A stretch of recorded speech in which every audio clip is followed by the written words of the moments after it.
Hello! Welcome po kayong mali sa ating segment na DCF Podcast! Ngayon po ay aking tatalakayin ang Part 2 ng Immaculate Conception and the INC 1914 Minister. Ngayon, makikita ba ang Immaculata Conception sa ating tradisyon? Ito po ang ikalawang parte ng aking videos tungkol sa Immaculada Conception, tungkol sa isang diskusyon sa isang ministro ng Iglesia ni Manalo ay sa Iglesia ni Cristo 1914. Noong nakaraan ay paliwanag ko kung paanong pinatunayan ng Genesis 3:15 ang Immaculada Conception na si Maria na binabaliwala ng ministrong ito o kahit sinong ministro sa kanila, no? Kahit na wala siyang sapat na argumentong binigay para sa kanyang interpretasyon. Ngayon, magbibigay ako ng kasagutan sa kanyang sinabi na taliwas raw ito ngayon sa banal na tradisyon. Ito ang sabi niya, "This explains why the early theologians of the Catholic Church disagreed on the matter. In fact, they had debated on the question of whether Mary, the mother of Jesus, was conceived without any stain of original sin for centuries." Totoo na sa loob ng mga siglo, maraming hindi naniniwala sa mga early church fathers, no? Sa Immaculate Conception, kung saan hindi nila binabanggit na si Maria ay nabuo o nilikha ng walang bahid ng kasalanan. Gayunpaman, marami sa kanila ang naniniwala na walang kasalanan si Maria habang siya ay nabubuhay na alam naman natin ay taliwas sa paniniwala ng Iglesia ni Manalo ay sa Iglesia ni Cristo. Ayon kay St. Augustine, we must accept the Holy Virgin Mary, concerning whom I wish to raise no question when it touches the subject of sins, out of honor to the Lord. For from him we know what abundance of grace for overcoming sin in every particular was conferred upon her, who had the merit to conceive and bear him, who undoubtedly had no sin.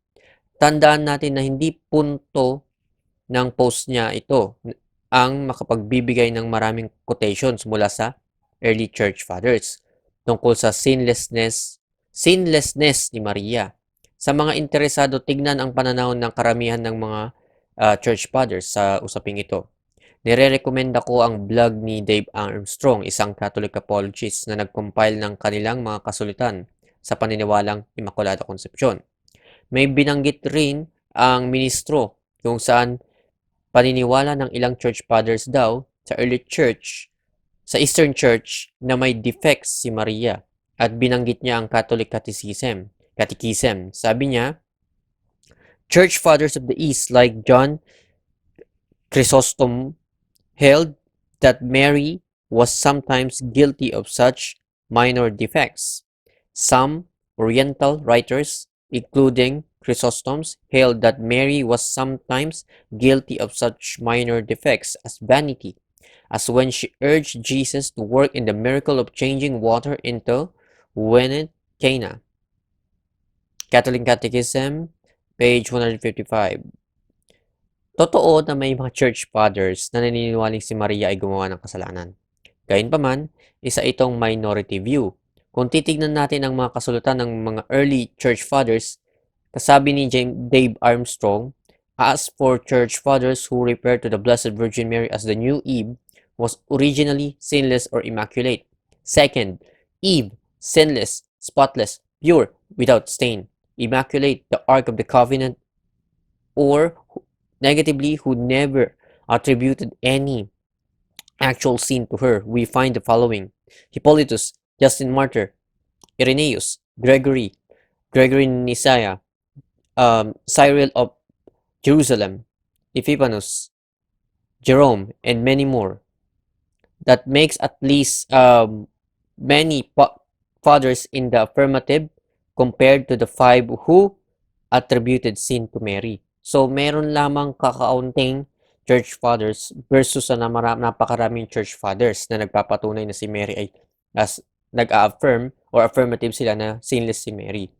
By this thing, that is about 81% of the fathers, and these are only major ones, which is more than enough to achieve a consensus as even the praise unanimous consent of the fathers, never literally meant of all them, as a Catholic apologist, sabi ni Dame Armstrong.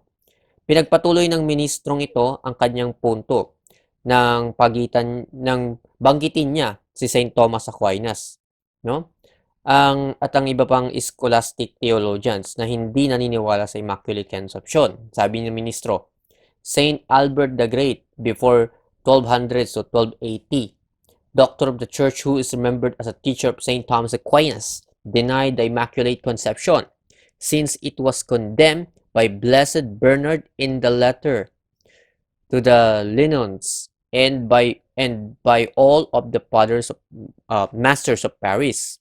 Totoo na may mga theologians noong panahon ng medieval era ang hindi naniniwala sa Immaculada Conception at nakapag-impluwensya sa iba tulad ni Saint Thomas Aquinas. Pinaliwanag naman ni Ludwig O.T.T., isang Catholic theologian, kung ano ba ang kanilang problema dito sa kanyang libro. Ayon sa Fundamentals of Catholic Dogma, sabi niya, under the influence of Saint Bernard, the leading theologians of the 12th and 13th century rejected the doctrine of the Immaculate Conception. Their difficulty was that they had not yet found the way to bring Mary's freedom from original sin into consonance with the universality of original sin and with the necessity of all men for redemption. Sa katotohanan, may makikita natin na sa isang argumento ni St. Thomas Aquinas nang sabihin niya na dahil niligtas ni Jesus ang mga tao kasama na si Maria, ay nangangahulugan na si Maria ay may bahid ng original sin at siya ay naligtas ng Diyos pagkatapos lamang ng animation. Ito ay tumutungkol sa infusion ng soul sa flesh, sabi ni St. Thomas Aquinas. But this unfitting truth implying that Christ is not the Savior of all men, and he is called 1 Timothy 4:10. It remains therefore that the Blessed Virgin was sanctified after the animation. Pagkatapos ni St. Thomas Aquinas, dumating naman ang theologian na St. John Duns Scotus, no? Na nagbigay ng solusyon sa problemang nakikita ng iba sa Immaculada Conception. Sinabi niya na ang perfect mediator ay may perfect act of mediation at mas maganda para iligtas si Maria kung bibigyan siya ng grasya ng kanyang conception o pagkabuo kaysa sa kung magkakaroon siya ng bahid ng original sin at bigyan ng grasya pagkatapos. Kaya nga kung minsan ay sinasabi natin na prevention is better than cure para mas maunawaan ang kanyang paliwanag. Magbibigay ako ng analogy mula sa Catholic Answers na nagsasabing, consider an analogy. Suppose a man falls into a deep pit and someone reaches down to pull him out. The man has been saved from the pit. Now imagine a woman walking along and she too is about to topple into the pit. But at the very moment that she is to fall in, someone holds her back and prevents her. She too has been saved from the pit, but in an even better way, she was not simply taken out of the pit. She was preventing from getting stained by the mud in the first place. Tulad ng INC minister na to, maraming mga non-Catholics ang nagsasabing hindi makikita ang dogma ng Immaculada Conception sa sacred tradition. Gayunpaman, hindi ito totoo. Ang pagkakilanlan kay Maria bilang all-holy, New Eve Ark of the Covenant ay makikitang hindi lamang sa banal na kasulatan o ng Biblia, kundi pati na rin sa banal na tradisyon. Naghintay lamang ang simbahang Katolika ng maraming taon para tuluyang maunawaan ang dogma na ito, tulad ng makikita sa dogma na banal na Santatlo o kahit sa pagkaunawa ng simbahan kung anong libro ba ang kasama sa Biblia o hindi. Bilang Katoliko, naniniwala rin tayo sa development of doctrine.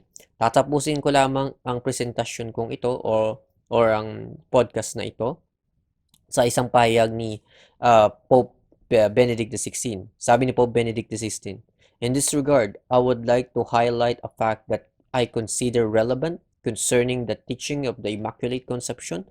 Important theologians like Scotus enrich that the people of God already spontaneously believe about Blessed Virgin and expressed in act of devotion, in the arts, and in Christian life in general with a specific contribution of their thought. Thus, faith both in the Immaculate Conception and in the bodily Assumption of the Virgin Mary was already present in the people of God, while theology had not yet found the key to interpreting it in the totality of doctrine of faith.